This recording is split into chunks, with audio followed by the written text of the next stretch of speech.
이 말씀은 여호수아 6장 15절부터 21절의 말씀입니다. 구약성경 327페이지입니다.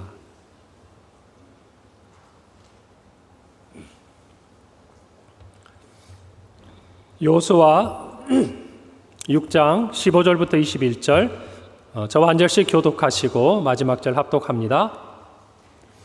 일곱째 날 새벽에 그들이 일찍이 일어나서 전과 같은 방식으로 그 성을 7번 도니 그 성을 7번 돌기는 그날뿐이었더라.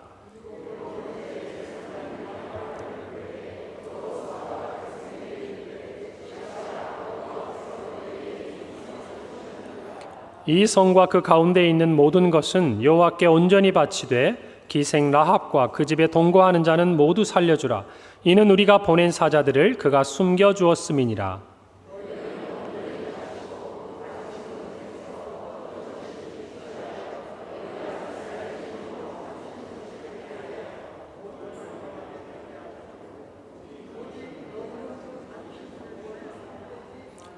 은, 금과 동철 기구들은 다 여호와께 구별될 것이니 그것을 여호와의 곳간에 드릴지니라 하니라.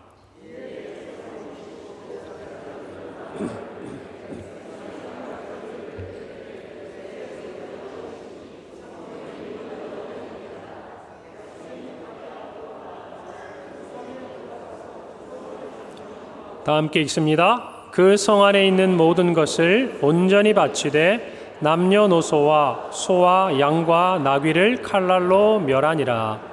아멘. 할렐루야. 한 주간들 평안하셨습니까? 우리 옆에 분들하고 이렇게 인사합시다. 반갑습니다. 제가 반갑습니다 한마디 했지만 한마디 덧붙이셔도 되죠?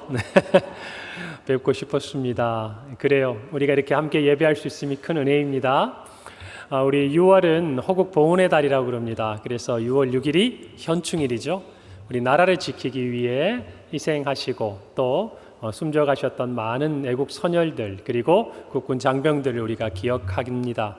그리고 또 우리가 6월 25일은 한국전쟁, 제가 어릴 때는 이제 6.25라고 이름을 붙여서 했지만 그 한국전쟁의 시간들이 오늘 우리가 이 시점에서 보니까 72년이 지났어요. 72주년을 맞이했습니다. 저는 사실은 그 한국전쟁에 대해서 실제적으로 경험한 게 없지만 이 자리에 계신 우리에게 연세가 많으신 분들은 아마 어린 시절에 많이 그 부분들을 경험하셨던 분들이 많지요. 또 그리고 장수하신 분들은 조금 더 청년 시절에 그것들을 경험하신 분도 계실 것입니다.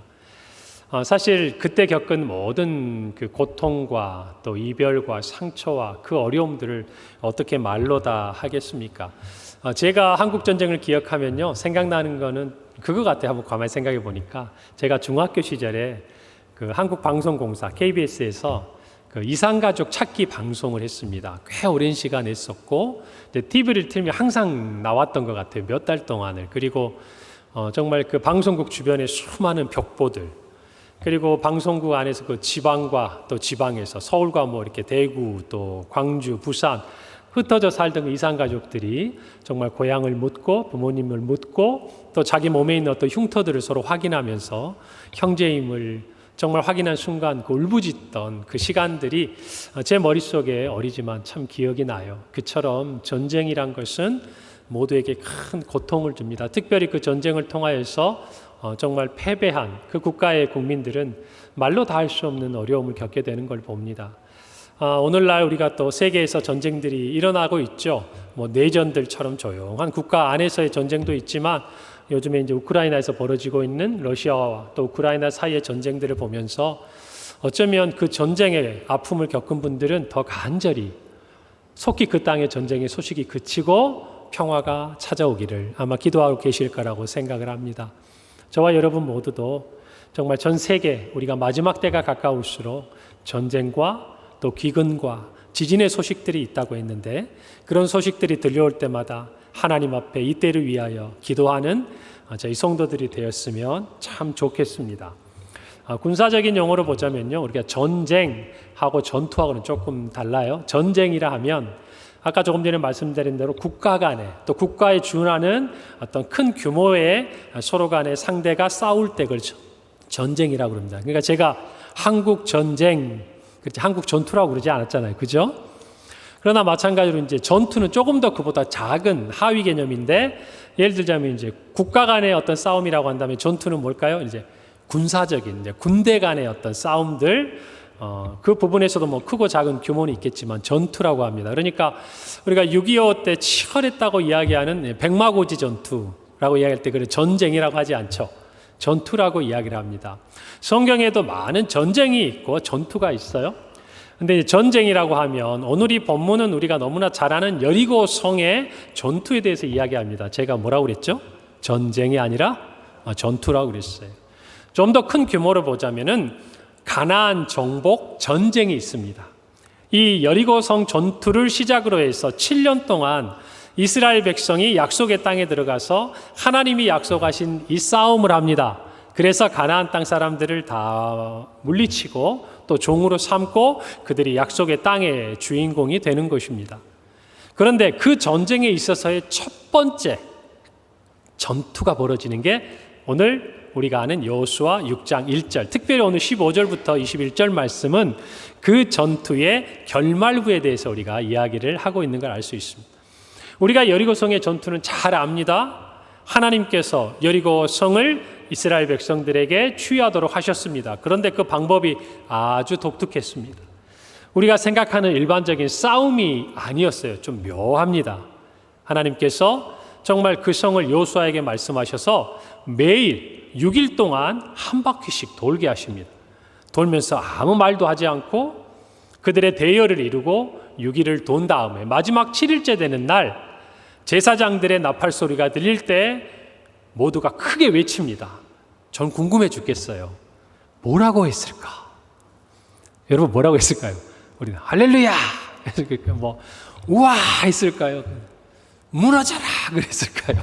아무튼 뭐라고 외치니까 여러분 성이 어떻게 됐어요? 무너져 내리고 이스라엘이 승리를 하는 이야기입니다.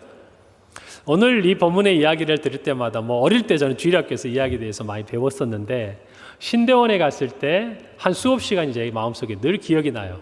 그 신대원 1학년, 그러니까 이제 막 신입생인 거죠. 제 마음에 이제 주님을 향한 열정도 있고 뭐 배움에 대한 여러 가지 갈증이 있지 않겠습니까? 그런데 어느 한 교수님이 제가 이렇게 수업을 듣고 있는데 그 수업은 이제 대체로 저보다는 선배들이 듣는 수업인데 제가 뭘 모르고 신입생 때 거기 과목 신청을 해가지고 이제 듣게 됐어요. 가보니까 저랑 같은 동급생들이 몇 명 안 되더라고요. 뭔가 수업이 좀 더 수준이 있었겠죠. 이제 2, 3학년들이 있으니까.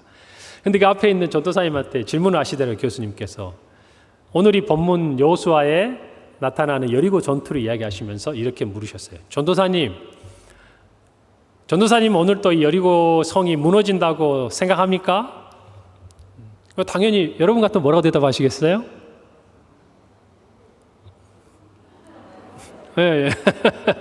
그래요. 어떤 뭐라고 대답을 하셨으니까.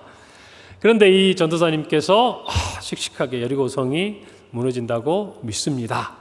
라는 이 질문을 하셨는데 그 다음에 이 교수님께서는 이 질문을 통해서 당신이 수업 시간에 하고 싶은 말씀이 있었어요. 결국 어떤 의미였냐면 이 여리고성의 전투가 일어나고 무너진 것, 이와 동일한 사건이 우리 안에 일어나지는 않지만 그러나 이 여리고성 전투에 적용되었던 하나님의 승리의 이 이야기는 오늘날 다른 형태, 다른 방법을 가지고 우리 안에 새롭게 해석되어야 된다라는 얘기였어요.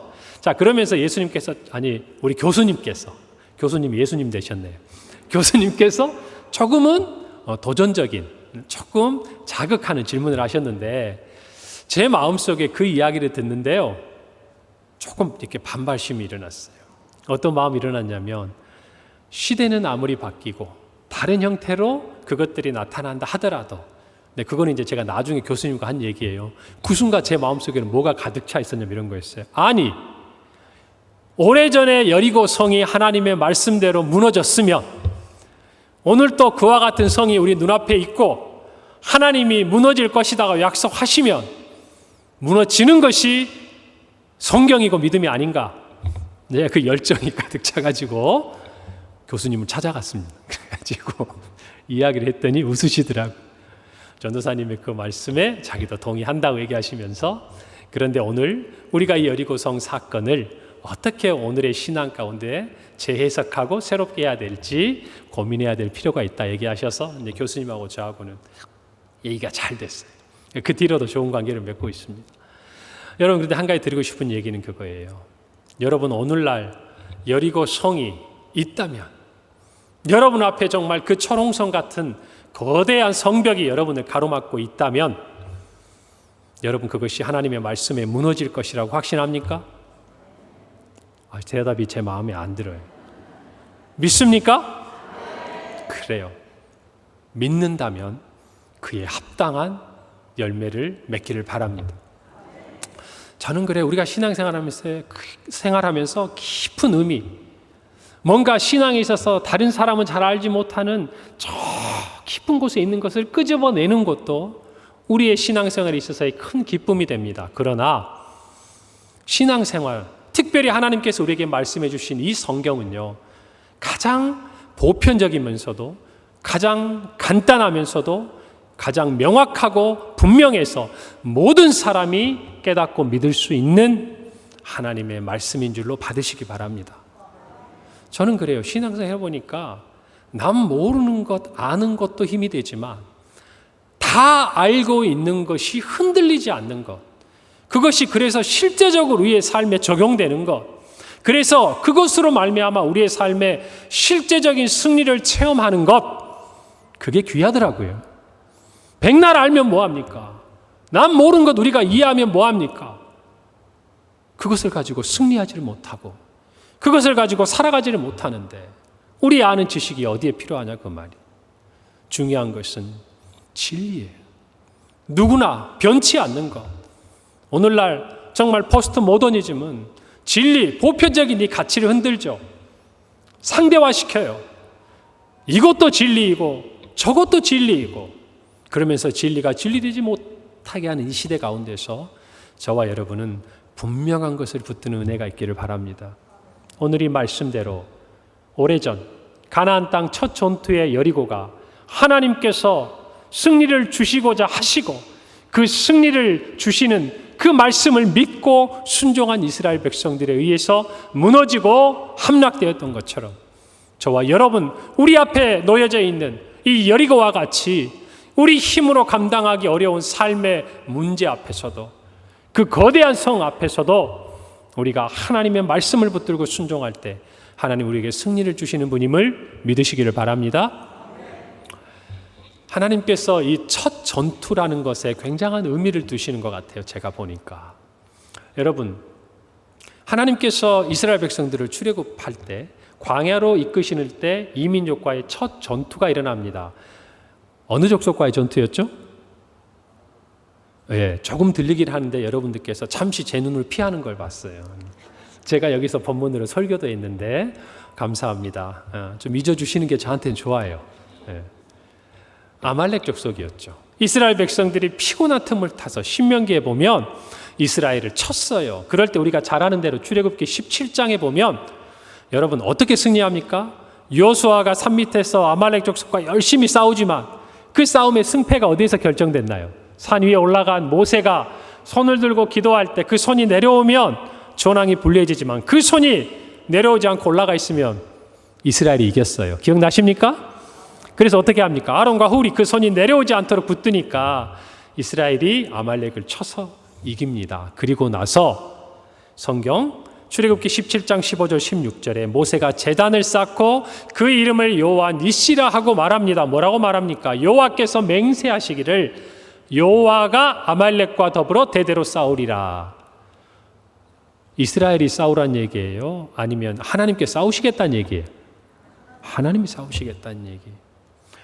이 출애굽을 한 이후에 광야에서의 첫 싸움에서 하나님은 앞으로 너희들이 가나안 땅에 이를 때까지 내가 너희들의 대적 앞에서 이렇게 싸우겠다고 하나님의 전술과 전략을 얘기하신 거예요.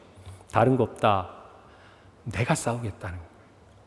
그러니까 이스라엘 백성이 이 광야의 싸움에서 승리할 수 있는 비결은 뭡니까? 비결이 뭐예요? 그렇죠. 내가 싸우려고 하지 말고 우리에게 당면할 싸움을 누가 싸우시도록? 하나님이 싸우시도록 하는 것이 그들에게 있어서는 승리의 비결이었다 그 말이에요.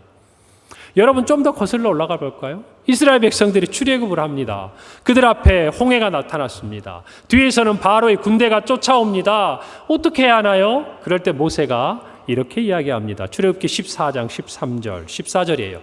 모세가 백성에게 이르되 너희는 두려워하지 말고 어떻게 해서? 가만히 서서 여호와께서 오늘 너희를 위하여 행하시는 구원을 보라. 오늘 본 애굽 사람을 영원히 다시 보지 아니하리라. 자, 그다음 우리가 익숙한 이야기가 나오네요. 여호와께서 너희를 위하여 싸우시리니 너희는 가만히 있어라 그랬어요. 가만히 있어. 하나님께서 다 먹이셨어요. 하나님께서 다 입히셨어요. 만나로 반석을 쳐서 물을 내셔서 메추라기로 먹이셨다고 말이에요. 이스라엘 백성이 하는 건 뭡니까?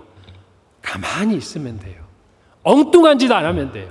하나님이 가라고 구름기둥이 움직이면 가면 되고 불기둥이 구름기둥이 머물면 그곳에 있으면 되는 거예요. 하나님이 명하신 대로 제사 드리면 되는 거예요.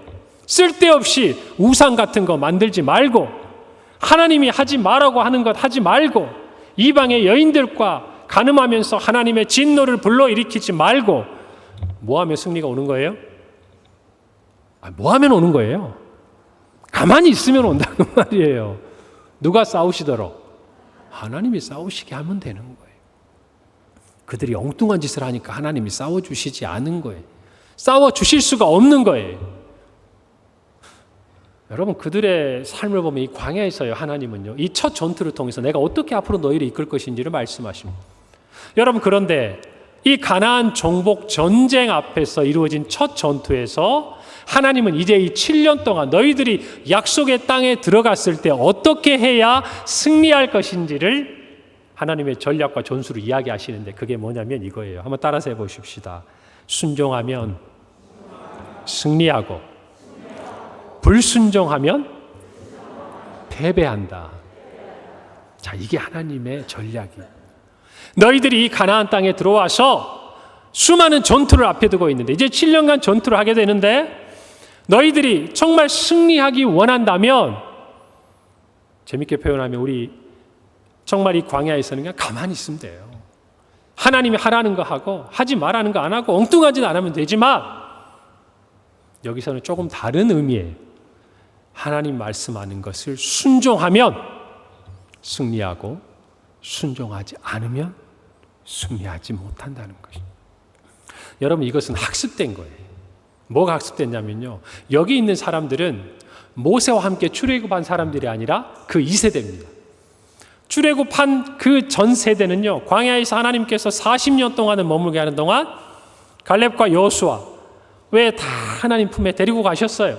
자, 그런데 이 2세대는 하나님께서 이 가나안 정복 앞에서 승리로 이끄시기를 원하셨어요.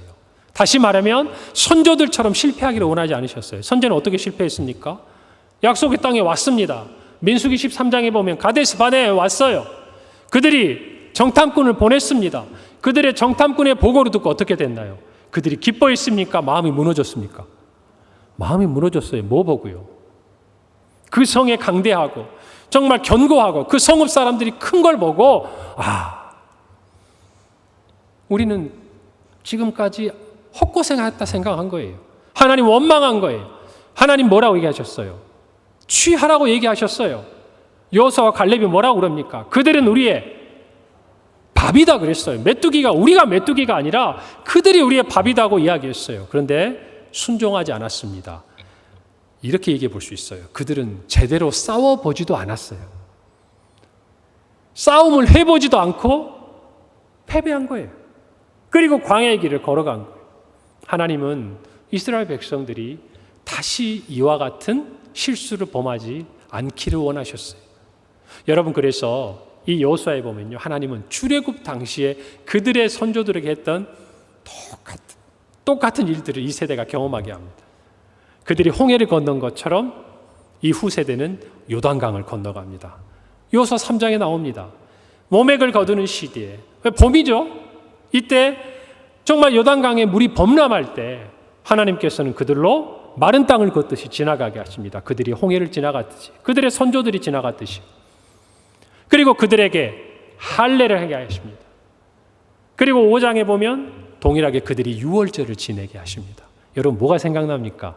출애굽, 유월절 생각나시죠? 이 일들을 통해서 이 2세대 이스라엘 백성들을 새롭게 하세요.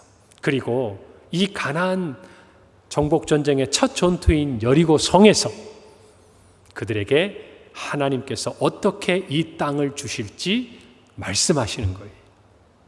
그게 뭐라고요? 순종하라는 거예요. 순종하면 너희에게 이 땅이 주어질 것이라는 것이. 이 분명한 가르침에 대해서 이스라엘 백성들은 준비되어야 하는 거예요. 여러분 생각해 보십시오. 요단강을 건넜습니다. 좋아요. 거기까지 좋습니다. 할례를 한다? 싸움을 앞에 두고 우리가 지난번에 야곱의 이야기를 하면서 그들이 그 세겜 땅의 족속들을 어떻게 진멸했습니까? 할례를 하고 몸이 움직이지 못할 때에 그 남자들을 다 죽여버린 거 아니었어요? 그런데 이 이스라엘 수많은 남자들이 할례를 행합니다.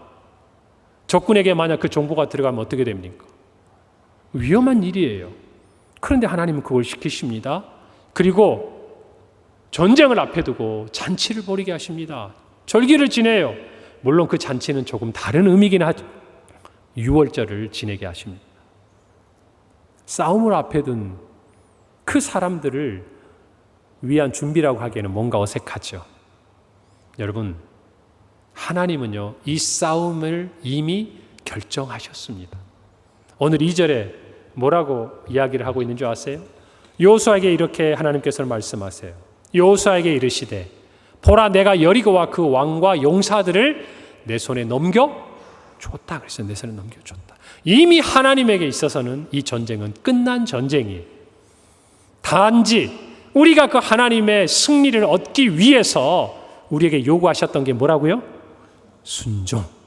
사실은 이 모든 앞의 과정들은 이스라엘 백성들이 여리고 앞에서 순종하기 위한 준비였어요.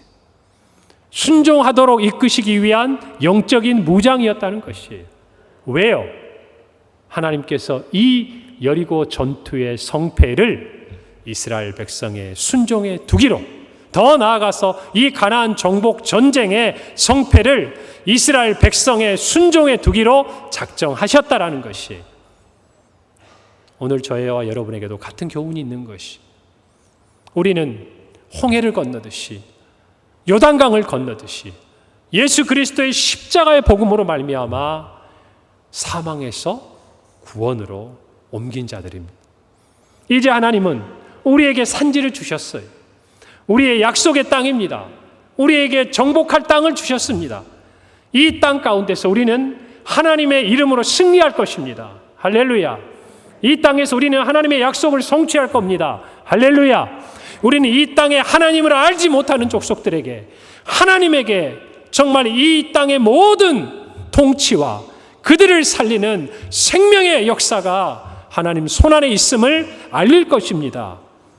하나님을 모르는 그들에게 하나님의 이름을 듣게 할 것이고, 그들이 하나님을 두려워하게 할 것이고, 이제는 더 나아가서 그들이 하나님 앞에 나와 구원을 얻도록 우리에게 주신 산지를 취할 것입니다. 할렐루야. 그래요. 그 모든 과정 가운데 하나님이 저와 여러분에게 단 하나 요구하시는 게 있어요. 그게 뭐라고요? 순종이라는 것이에요. 순종. 오늘 저와 여러분이 이 말씀을 통하여서 순종의 사람이 되기를 바랍니다.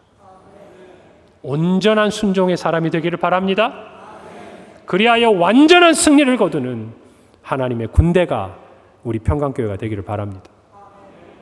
오늘 말씀의 교훈을 한번 찾아봅시다. 여러분, 여리고성에 대해서 좀 이야기해 볼까요? 여리고성은요, 조금 독특한 도시예요. 대부분 우리가 아는 성경에 나타난 좀 잘 알려진 지명들이 있어요. 뭐 예루살렘, 베델, 세겜 이런 지역은요, 대부분 이 족장의 도로라는 이 고원지대를 따라서 계속 이어집니다. 해발 예루살렘이 한 780m 정도 되는데, 이 여리고성은 반대로 해수면 아래에 있는 도시예요. 여러분 저기를 한번 보십시오. 여리고성의 어떤 모습인데요. 여리고 성은 저기 보시면 아래에 돌이 쌓여져 있죠. 이 돌의 성벽이 한 고고학자들의 고증에 하면 한 5m 정도 됩니다. 그리고 그 위로 진흙으로 만든 벽돌로 세워진 성벽이 있어요. 자, 그러면 5m 플러스 한 7m 정도 이야기한 사람들이 있으니까 저 아래에 있는 이스라엘 백성들의 눈에 몇 메타짜리 성벽이 있는 거예요? 10m가 넘는 성벽이 있는 거죠. 그리고 나서 그 안쪽에는 이렇게 언덕처럼 올라가 있는데 성벽이 자리 잡고 있어요. 그래서 그 안에 중간중간 사람들이 살죠. 그리고 그 위쪽에 성벽이 하나 더 있습니다. 거기에 또 벽돌로 쌓아올린 성벽이 있어요. 그래서 저 밑에서 보면 거의 한 14, 5m 되는 거대한 성벽이 있어요. 여러분 오늘날 14, 5m 앞에 여러분이 섰다고 생각해 보십시오. 어떻게 봐야 합니까? 약간 자존심 세우면 이렇게 봐야죠. 이렇게. 이렇게 보면 좀 약간 모양새가 빠지니까. 여러분 그 앞에서 그 성을 본 사람들이 자기가 메뚜기 같은 거죠. 그렇죠? 그 성 앞에서 그들이 이 여리고를 보고 있는 거예요. 그런데 또 아까 말씀드린 그 여리고는요. 해수면 아래에 있으면서 뭐가 있냐면 물이 많은 곳이. 그러니까 오아시스다 그 말이에요. 그래서 출애굽기에 보면 여리고를 뭐라고 그러냐면 종려나무 성읍이라고 그래요. 종려나무 성은 뭐죠? 우리 대추야자. 중동에 다녀오신 분들 선물 한번 받아보셨나요? 건조해가지고 말린 거. 굉장히 달죠? 그 대추야자가 살 수 있는 물이 풍부한 곳이에요. 1년 12달 지금도 엘리사의 샘이라는 그 샘에서 물이 계속 솟아나와요. 여러분 이 이스라엘 지역에 정말 가장 귀한 게 뭐죠? 물이었잖아요. 물. 그런데 그곳에는 물이 풍성해요. 그러니까 많은 사람들이 거하고 그 다음에 상업이 발달하고 사람 살기 좋은 곳이에요. 농사가 잘 되고. 그런 곳에 하나님께서 하필이면 그 성 앞에 서게 하신다 그 말이에요.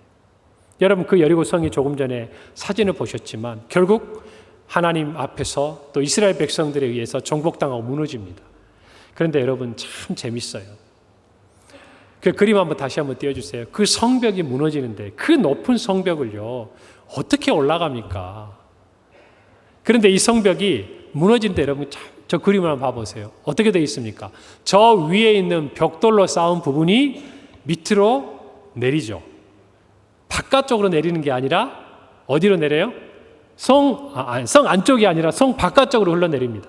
자, 그러니까 이게 무너진 다음에 이 무너진 벽돌을 딛고 올라가서 성 안으로 들어갈 수 있는 길이 생기는 거예요. 이게 안쪽으로 무너지면 올라가요? 못 올라가요? 5m라니까요. 돌로 쌓은 게. 하나님의 일하시면은 실수함이 없어요. 그들은 그 거대한 성을 의지했겠지만 하나님은 그 거대한 성을 통해서 이스라엘 백성이 여리고를 점령하게 하셨다 그 말이에요. 하나님은 다 계획이 있으신 거예요. 단지 우리에게 요구하시는 거 하나가 뭐라고요? 순종이었다는 것이. 그들은 하나님의 말씀대로 대열을 이룹니다. 앞에는 군사들이 전방에서 호위를 합니다. 그 뒤에는 누가 따를까요? 7 양각 나팔을 든 7 제사장이 그 뒤를 따릅니다. 그리고 그 뒤에는 여호와의 궤, 법궤가 따라가고 그리고 그 뒤에 또 후방을 지키는 군사들로 배치를 해요. 그래서 이 행렬이 성경에 보면 6일 동안 매일 이 성 한 바퀴를 도는 거예요. 아무 말 하지 않고. 그리고 7째 되는 날 그들이 이 7번 성을 돌고 난 다음에 제사장의 나팔 소리와 함께 크게 외치는 것입니다. 그럴 때 이 성이 무너졌다라고 성경은 우리에게 기록하고 있습니다. 여러분 우리는 이 기사를 보면서 인정해야 돼요. 하나님의 말씀이 우리 인생의 최고의 전략입니다. 그것을 믿으십니까? 하나님의 말씀대로 순종하는 것이 저와 여러분이 승리를 위한 최고의 전술이에요. 아멘. 우리가 이것을 인정해야 됩니다. 우리의 삶에 아무리 힘든 여리고가 있어도 우리를 메뚜기처럼 보이게 하는 거대한 우리의 대적이 있어도 여러분 그것은 하나님의 말씀에 의해 반드시 무너지게 되어 있습니다. 이것이 우리의 믿음이에요. 그리고 우리가 그것에 순종하기만 하면 하나님 우리에게 반드시 승리를 주시는 줄 믿으시기 바랍니다. 그런데 그 순종이 온전해야 한다는 것이. 여러분, 온전하다라는 게 어떤 의미일까? 온전한 순종이란 어떤 것일까? 제가 오늘 크게 두 가지로 말씀을 드리고 싶은, 저를 한번 따라서 해보십시오. 온전한 순종은 승리의 순간까지 순종하는 것이다. 마지막까지. 하나님이 승리를 주시는 그 날까지 순종하는 것이. 우리의 믿음의 싸움에 있어서 저와 여러분 싸우지 않은 사람 없어요. 우리를 힘들게 하는 사람 앞에서, 우리를 힘들게 하는 대상 앞에서, 우리를 넘어뜨리는 육체의 가시 앞에서, 말 한마디에 우리의 모든 것을 무너지게 하는 사람들 앞에서 여러분, 우리라고 왜 싸워보지 않았겠습니까? 우리라고 왜 순종해보지 않았겠어요? 우리라고 왜 하나님 앞에 소망을 두고 하나님의 말씀이 내 마지막 보루라고 생각하고 최후의 보루라고 생각하고 하나님 앞에 기도해보지 않고 구별하여 예배드리지 않고 금식해보지 않고 하나님 불러보지 않았겠느냐 그 말이에요. 여러분, 그런데 우리가 하나님 앞에 하는 이 순종이 온전해야 된다는 것은요, 하나님이 우리에게 승리를 주시는 그 날까지 지속되어야 한다는 걸 얘기해요. 여러분, 한번 생각해 보십시다. 오늘 이 여호수아가요, 하나님께서 말씀하신 것을 전하면서 특별히 10절에 이렇게 말합니다. 여호수아가 백성에게 명령하여 이릅니다. 너희는 외치지 말며 너희 음성을 들리게 하지 말며 너희 입에서 아무 말도 내지 말라. 그리하다가 내가 너희에게 명령하여 외치라 하는 날에 외칠지어다 그랬어요. 뭐라고 얘기했어요? 아무 말도 하지 말라고 하는 것이. 아무 말도 하지 말라. 여러분, 그냥 성을 돌아야 하는데 왜 여호수아는 그들의 백성들에게 아무 말도 하지 말라고 했을까? 여러분, 한번 제가 여쭤볼게요. 이 성이 무너지는 사건이 성경을 보면, 자, 한 이틀, 3일을 돌고 나니까 성벽에 조금씩 균열이 가기 시작하고 한 6일쯤 지나가니까 뭔가 성벽이 약간 위태로워 보이기 시작하고 마지막 7일째를 돌고 나니까 뭐가 흔들흔들하는 느낌이 발밑에서 왔을까요? 아니면 6일을 도는 내내 그냥 그 성이 그대로 7일째 7바퀴를 돌았는데도 그 성에는 아무런 변화가 없다가 마지막 순간 제사장의 나팔 소리를 듣고 크게 외쳤을 때 그 성이 무너졌을까요? 목사님이 어떻게 아세요? 성경의 이야기는요, 그 성이 마지막 외치는 순간에 무너져 내렸다고 이야기해요. 사랑하는 성도 여러분, 하나님의 역사는 우리의 순종을 이끌어내실 때 온전하게 이끌어내십니다. 우리의 모든 생각, 우리의 모든 계획, 우리의 모든 예측, 우리의 모든 능력, 우리의 계산, 이 모든 것을 내려놓는 것부터 우리 순종을 시작하는 거예요. 내 마음속에서 아니 이런다고 성이 무너져? 아니 일주일을 돌았는데 아무 변화가 없잖아. 이거 되긴 되는 거야? 이 말이 끊임없이 우리의 생각을 치고 올라올 때 입을 닫고 그 생각을 누르고 하나님의 말씀대로 성벽을 도는 것, 여러분 그것이 순종이에요. 언제까지? 하나님이 외치라고 하신 그 순간까지, 그 승리의 순간까지 그 순종을 드리는 것, 그것이 온전한 순종이요 저와 여러분이 하나님 앞에 승리를 얻을 수 있는 비결이에요. 이 이스라엘 백성들의 선조들도 걸었어요. 가데스 바네아까지 걸었단 말이에요. 하나님의 은혜도 경험하고 이민족과 싸움도 했어요. 그런데 마지막 순간에 그들은 입을 다물지 못했어요. 그 정탐의 보고를 듣고 나서 하나님을 원망했어요. 여기까지 와서 우리를 다 죽게 한다고. 아니, 좀 더 자세히 살펴보면 그들은 배고플 때마다, 목마를 때마다 입을 열었어요.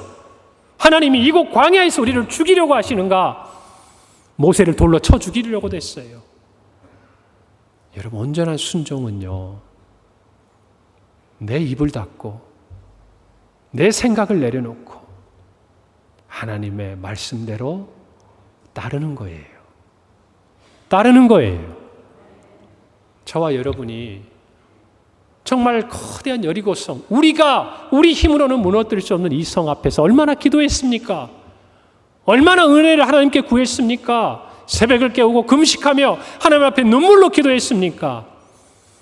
여러분, 그러나 한 가지, 그 눈물의 기도가 하나님 앞에는 우리의 속에 있는 것들을 다 토해놓지만, 그러나 하나님의 응답에 대해서, 하나님의 성취에 대해서, 하나님의 승리에 대해서 의심하는 말이 나와서는 안 되는 거예요. 원망하는 말이 나와서는 안 되는 거예요. 오늘 저와 여러분의 온전한 이 순종을 위해서 저와 여러분의 입술을 제갈 물리기를 바랍니다. 하나님의 음성을 들으세요. 내 생각에 귀 기울이지 말고 하나님 우리에게 무엇을 약속하시는지 다시 떠올리세요. 그 생각이 우리 안에 계속 차올라올수록 하나님이 나로 하여금 왜 이곳까지 이끄셨고, 왜 이렇게 성을 돌게 하신 것처럼, 왜 나를 기도하게 하시고, 왜 내가 양보하게 하시고, 왜 내가 참게 하시고, 왜 내가 용서하게 하시고, 왜 내가 손해보게 하셨는지를 다시 한번 마음속에 생각을 하십시오. 그것이 먼저예요. 그것이 우리를 온전한 순종으로 이끌어갑니다. 여러분, 두 번째, 우리가 온전한 순종을 드리기 위해서요, 우리가 침묵하지만 계속 도는 거예요. 계속 도는 거예요. 돌다가 이게 되겠어? 내가 기도한다고 되겠어? 내가 하나님 앞에 예배 드린다고 내 삶에 어떤 변화가 있겠어? 여러분, 우리의 원수의 음성에 여러분의 발걸음을 멈추지 않기를 바랍니다. 여러분이 믿음으로 시작한 일이요, 하나님께서 기뻐하신다는 확신이 있고 하나님께서 이 일을 여러분에 주시겠다고 여러분의 기도와 또 이러한 예배를 통한 말씀을 통하여 확신을 주셨다면 걸음을 멈추지 마세요. 때로 가다가 돌부리에 걸릴 수도 있겠지만, 때로 우리의 눈에 아무런 변화가 보이지 않는 것처럼 느껴질 수 있겠지만, 그 길은 하나님이 우리에게 말씀하신 길이요, 우리가 그 길을 걸을 때 하나님 우리에게 응답하시고 승리를 주시는 분인 것을 믿으시기 바랍니다. 예배의 자리에서, 기도의 자리에서 지키세요. 성을 돌아야 합니다.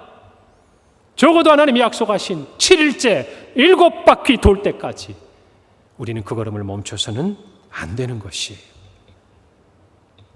이 은혜가 저와 여러분에게 있기를 바랍니다. 어떻게 보면 언뜻 이해되지 않는 이 모습들, 그 양각 나팔이 불 때 성이 무너져 내리는 그 순간까지 우리가 도는 이 모습은 예배와 같아요. 여러분, 이쪽에 뭐가 하나 있어서 뭔가 싶으셨죠? 이게 양각 나팔입니다. 양각. 여러분, 사실 이거는 제가 성지순례 갔을 때 사온 건데요, 이거보다 조금 뭐랄까요, 이렇게 잘 열에 의해서 이렇게 모양을 만들어서 예쁘게 생긴 양각 나팔도 있는데, 이거는 굉장히 좀 거칠게 만들어진 거예요. 이게 좀 더 싸더라고요. 그래서 제가 그때 이걸 사왔는데 좀 친화적이잖아요. 그래서 제가 이걸 사서 재밌는 얘기를 하나 드려보면, 제가 그때 고등학생들을 지도하는 전도사였는데 이걸 불고 싶은 거예요. 도대체 무슨 소리가 날까? 듣고 싶지 않으세요? 한번 불어드릴까요? 네, 죄송합니다. 제가 그런 용기를 냈다가 굉장히 당황했어요. 제가 이걸 사가지고 성지순례 한 일주일 동안 계속 연습을 했거든요. 이게 트럼펫 부는 원리하고 좀 비슷하대요. 근데 이거를 숙소 가서 저녁마다 불었어요. 왜 불었을까요? 우리 애들하고 교사들에게 내가 꼭 이 양각나팔 소리를 들려줘야겠다. 그런데 한 2, 3일 전부터 막 소리가 나는 거예요. 연기를 가지고 이제 한국에 와가지고 교회 예배 시간에 이걸 딱 불었어요. 소리가 났을까요? 안 났을까요? 아니, 그 잘 나던 게 안 나는 거예요. 사실 잘 나던 게 아니라 아주 귀 기울여 들어야 나는 소리였는데 그래서 제가 그 말 한마디를 했습니다. 거기에서는 소리가 났었는데 여러분도 그냥 들은 걸로 쳐주세요. 또 한 번 망신당하고 싶지는 않습니다. 여러분, 이 양각 나팔이 언제 울리는지 아세요? 하나님은 민수기에서 이렇게 말씀하십니다. 10장 9절에서 이렇게 말씀하세요. 또 너희 땅에서 너희가 자기를 압박하는 대적을 치러 나갈 때는 나팔을 크게 불지니 그리하면 너희 하나님 여호와가 너희를 기억하고 너희를 너희의 대적에게서 구원하시리라. 아멘. 이 말씀처럼 나팔이 불 때 여리고가 무너진 거예요. 그런데 또 하나가 있습니다. 이어지는 10절이에요. 또 너희의 희락의 날과 너희가 정한 절기와 초하루에는 번제물을 드리고 화목제물을 드리며 나팔을 불어라 그랬습니다. 하나님께 제사를 드릴 때, 하나님의 절기를 지킬 때 뭐가 울려 퍼지는 거예요? 이 나팔이 울려 퍼지는 거예요. 그래서 여리고성의 전투는 그들이 싸워야 했던 싸움임과 동시에 이 여리고 정복, 이 온 땅을 허락하신 하나님께 드리는 예배였다 그 말이에요. 제사였다 그 말이에요. 그래서 그들이 도는 이 행위는 그저 싸우는 육체적인 전쟁을 위한 그 부분만이 아닌 하나님께서 어떻게 이 백성이 나를 예배하는지 보시는 시간이에요. 여러분, 그러니 저와 여러분의 삶에서 하나님의 승리를 얻기 위해 여러분 삶의 예배, 매일매일 여러분의 삶의 터전에서 드리는 그 살아있는 예배와 함께 주일에 드리는 이 예배, 또 여러분의 하루의 경건의 시간을 통해서 우리는 성을 뚜벅뚜벅 걸어야 되는 거예요. 할렐루야. 중단해서는 안 돼요. 여러분이 그 응답받는 시간까지, 승리의 그날까지 그 걸음을 멈추지 않기를 바랍니다. 하나님께서는 말씀하셨어요. 이 싸움은 내 싸움이라는 거예요. 보세요. 7 제사장, 7 나팔, 7일 동안 7바퀴. 여러분, 이 7이라는 숫자는 성경에서 완전한 수를 의미해요. 이 7이라는 숫자는 하나님을 떠올리게 하는 숫자예요. 이 말을 통해서 하나님은 뭐라고 얘기하시는 거예요? 이 전쟁은 나의 전쟁이라는 거예요. 내가 싸우겠다는 거예요. 단지 너희는 뭐해라? 순종하라라는 것입니다. 우리는 이 말씀대로 오늘 이 마음에 새긴 은혜가 있기를 바랍니다. 그리고 마지막, 어떻게 보면 사족 같지만 그러나 가장 중요할 수 있는 한마디, 두 번째, 저를 한번 따라서 해봅시다. 온전한 순종은 승리의 순간에도 순종하는 것이다. 여리고는 무너졌어요. 그 성의 승리를 얻게 됐습니다. 그런데 하나님은 아무것도 손대지 못하게 하세요. 말씀하십니다. 라합과 그의 가족들을 살려두라. 그리고 그 땅에 있는 모든 것을 온전히 바치고 진멸하고 불태워라. 그리고 그곳에 있는 은, 금, 동, 철은 내 곳간에 드려라. 하나님이 말씀하셨어요. 여기까지가 온전한 순종인 거예요. 제가 볼 때 우리의 믿음의 순종의 길을 걷다 보면요, 잘 오다가 마지막 순간, 사실은 7장에 보면 아간의 이야기가 나오지 않습니까? 그 하나님이 주시는 그 승리의 순간에 순종하지 못해서 그 승리에 참여하지 못하는 일이 많아요. 사랑하는 성도 여러분, 우리가 그 승리의 순간을 간절히 기다리는 만큼 하나님이 우리의 삶에 무엇인가 응답하시고 은혜를 주시는 그 순간에 영적으로 깨어있기를 바랍니다. 완전한 승리를 이루기를 바랍니다. 그 승리에 참여하시기를 바랍니다. 하나님 것 욕심내지 않기를 바랍니다. 왜 하나님이 나에게 이 승리를 주셨는지를 더 깊이 깨닫기를 바랍니다. 그렇다면 이 첫 전투를 온전히 받으신 하나님께서 남은 모든 가나안 전쟁을 승리하도록 우리를 이끌어 가실 것입니다. 오늘 우리는 정말 이 말씀대로 온전한 순종을 통해 완전한 승리를 이루는 은혜가 있기를 바랍니다. 오늘 특별히 우리 교회는 17대 장로님들을 피택하는 선거가 있습니다. 제 마음속에 꼭 이 말씀을 드리고 싶어요. 그곳에 있는 16분의 후보자, 우리 안수 집사님들, 또 그 외에도 어쩌면 교회는 그분들에게 자격이 있다고 말씀을 드렸지만 하나님 앞에서 교회를 위해서 또는 겸손한 마음으로 그 자리를 내려놓으신 귀한 분들도 계셔요. 이름이 있는 분도 없고 미리 말씀하셔서 없는 분도 계십니다. 저에게는 그분 모두가 너무나 귀합니다.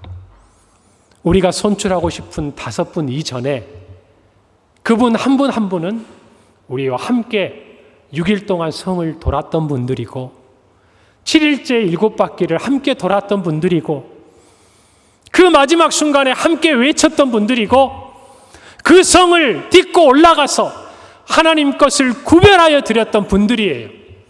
다만 하나님께서 앞으로의 전쟁을 위해서 5분을 세우고자 하시는 것이에요. 여러분, 그분들의 이름을 보며 누가 더 나은지 생각하지 말기를 바랍니다. 한 분 한 분 귀하다고 여겨주세요. 그 자리에 내가 표기할 5분만 보지 말고 나머지 분들의 이름을 한 번씩 살펴주세요. 그리고 그분을 축복하기를 바랍니다. 그리고 주님 주신 마음을 따라 여러분이 투표할 때 하나님께서 우리 평강교회에 가장 귀한, 정말 그 귀하다는 의미는 가치가 있다는 게 아니라 앞으로의 전쟁을 위해서 하나님이 세우실 분들을 택하도록 우리 모든 교우들이 이끌어 주실 것입니다.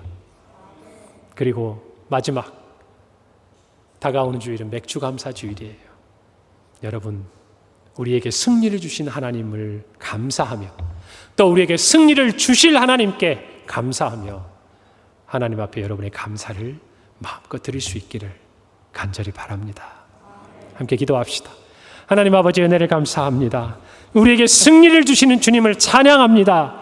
우리가 온전한 순종을 통하여서 정말 우리에게 승리를 주시는 그날까지, 그리고 승리를 주시는 그 순간에도 하나님의 승리를 이루어내는 하나님의 자녀요 군사가 되게 하여 주시옵소서.